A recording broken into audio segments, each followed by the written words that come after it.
तो 2 सजेशन है, अगर ये 2 सजेशन जो भी ये दे रहे हैं, क्योंकि अपना काम है, देखो आपने स्टार्टिंग में हमेशा बोल दो अभिषेक भाई वैल्यू देके जाना अपने को, है ना, तो अपन वैल्यू दे रहे हैं। 2 तरीके की चीजें अगर कर ली हैं, एक रे वैल्यू से सीख लो और एक दुनिया के सबसे बड़े इन्वेस्टर जिनने 5 लाख करोड़ तक के मैनेज किए हुए हैं, ठीक है, मैं नाम नहीं लूंगा, उनका आप गेस करो, ठीक है।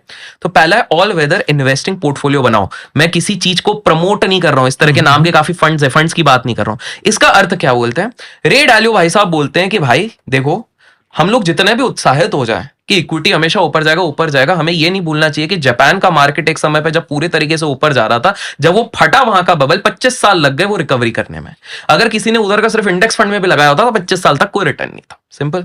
तो आप सारा पैसा उधर भी मत लगाओ, सारा पैसा रियल एस्टेट में भी अगर लगा देते, 2005 से लेकर 8 में अगर आपने सारा पैसा रियल एस्टेट में फूका देता, 2008 के बाद आप गरीब हो चुके होते थे, बैंकरप्ट हो चुके रहते थे, तो सारे रियल एस्टेट में भी लगाना। तो उन्होंने बोला ऑल वेदर इन्वेस्टिंग मतलब क्या होता है, थोड़ा थोड़ा थोड़ा जो आप बोल रहे हो ना, 20% इधर, 10% इधर, 15% इधर, थोड़ा गोल्ड है, थोड़ा इंटरनेशनल में डाल दिया, थोड़ा ट्रेजरी बिल डाल दिया, इस तरह से आप बना दो। तो पहला चीज तो ये हो गई। ये आपको कब करना है, जब आपकी संपत्ति थोड़ा 5 करोड़ के ऊपर, 3 करोड़ के ऊपर चले जाए। अब दूसरे बंदे को क्या करना है, उसको कोर सैटेलाइट पोर्टफोलियो को फॉलो करना है। बहुत सिंपल सी चीज है। कोर सैटेलाइट पोर्टफोलियो ये कहता है कि 70% आपकी आमदनी ऐसी चीजों में लगनी चाहिए जहां पर probability of secured returns is high. तो प्रोबेबिलिटी कहां पर होता है, ब्लू चिप फंड्स में होता है, नॉर्मल इंडेक्स फंड्स में होता है, इन सारी चीजों में होता है।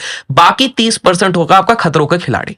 ये क्या होगा, स्मॉल कैप में लगा दिया, माइक्रो कैप में लगा दिया, उसके बाद आपने बोला नहीं मेरे को और खतरे क्रिप्टो में लगा दिया, फिर बोले और खतरे करना है, वो दूसरे वाले में मत जाना, वो कलर ट्रेडिंग ट्रेडिंग कोई इन्वेस्टमेंट नहीं होता, वो सबसे वाहियात चीज है। बाइनरी ट्रेडिंग, कलर ट्रेडिंग से सावधान रहिए। जितने इन्फ्लुएंसर इसको प्रमोट कर रहे हैं वो आपका काट रहे हैं, कृपया करके सावधान रहिए।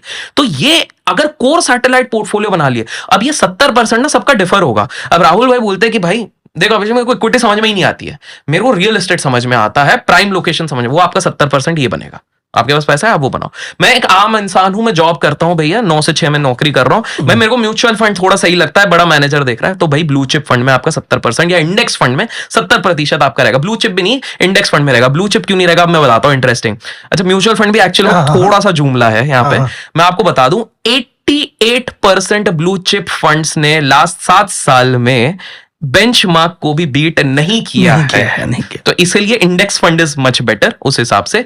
तो ये भी आप जाके देखो। आप बोलोगे लेकिन हमको ये दिखता नहीं है, क्योंकि वो लिस्ट से हट जाते हैं। जब आप पूरा वो देखते हो वेबसाइट पे तो वो लिस्ट में नीचे चले जाते हैं, नए आ जाते हैं, क्योंकि उनको तो लास्ट 3 साल का और 5 साल का दिखाना है, तो जो बढ़िया चलता है वो ऊपर आ जाता है। तो कोर सैटेलाइट पोर्टफोलियो जो आपकी एक्सपर्टीज है वो 70% आपके वहां पर रखो, 30% खतरों के खिलाड़ी। यूथ क्या करता है, वो 70% पूरा घुमा देगा। 70% हमारा क्रिप्टो में, 70% फ्यूचर एंड ऑप्शन में है, 70% हमारा ऑप्शन बाइंग में है, 30% हमारा इन्वेस्टिंग। वो तो सब खतरों के खिलाड़ी हैं, वो कहते हैं हार या पार, आज तो आज ही कमाएंगे। यार राहुल भाई प्रॉब्लम क्या है, फ्यूचर एंड ऑप्शन बहुत बढ़िया चीज है, बट या तो सेबी बेवकूफ है या तो इन्फ्लुएंसर बेवकूफ है। आप लोगों को डिसाइड करना है, बिकॉज सेबी की रिपोर्ट वापस 2024 में अभी हाल फिलहाल में लेके आ चुकी है कि भाई साहब 1% इंसानी फ्यूचर एंड ऑप्शन में 50,000 रुपए से ज्यादा बना पा रहा है, एवरेज लॉस 24 लाख रुपए का। मैं डिमोटिवेट नहीं कर रहा हूं, ये सेबी कह रही है, मैं कुछ नहीं कह रहा हूं इस चीज पे। 60,000 करोड़ का नुकसान यहां पर हुआ है, क्योंकि ऑप्शन ट्रेडिंग, मैं आपको सच बताऊं, ये ना एक गड्ढे खोदने जैसा होता है।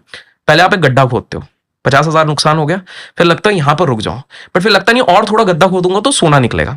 अब और गड्ढा खोदते हो तो उसके बाद 1 लाख हो जाता है। अब आप आते हो रिवेंज पे, थोड़ा और अगले बार की सैलरी। ये गड्ढा खोदते खोदते आप सोना लेने जाते हो, तब तक आपको हो जाता है 10 लाख का नुकसान, और अब आप आ जाते हो कर्जे पे।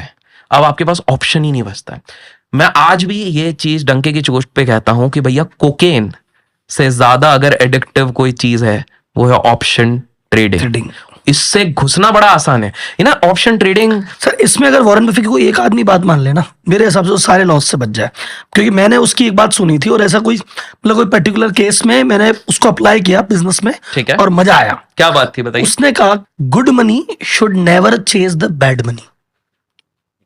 वॉरेन बफेट कहता है कि जैसे आपका 50,000 का गड्ढा हो गया, तो ये 50,000 का गड्ढा हो गया, यानी आपकी बैड मनी है, लग गई लंका। अब तुम अपने नए 1 लाख रुपए लगा रहे हो इस 50 को रिकवर करने, तो फिर घुस गए अंदर तो बोले अब 1.5 लाख का लॉस हो गया, बोले कोई नहीं, मैं 1.5 लाख के लॉस रिकवर करने के लिए फिर 3 लाख लगा देता हूं, इससे मैं 1.5 निकाल लाऊंगा। तो व्हाट यू आर डूइंग, ये जो आपकी गुड मनी है जो कहीं और जाके कुछ और कर देती और तुम इसको भूल जाओ, 50,000 का गड्ढा हो गया, भूल रहे भाई, कहीं और कर नहीं, तुम उसको भूलते नहीं हो और उस बैड मनी के पीछे अपनी गुड मनी डालते रहते हो, और जब तक गुड मनी जाती जाएगी वो बैड मनी बनती जाएगी। तो अगर आपको लग रहा है एक जगह से लॉस हो गया तो बस ठीक है, हाथ झाड़ लो, गलती हो गई, पर ये माफ हो किया, नहीं अब पाता नहीं ना। होगा, बस। क्या होता है कि मैं आज भी कहूंगा, कोई भी व्यक्ति ट्रेडिंग में आ रहा है ना, आप अर्जुन बनो, अभिमन्यु मत बनो।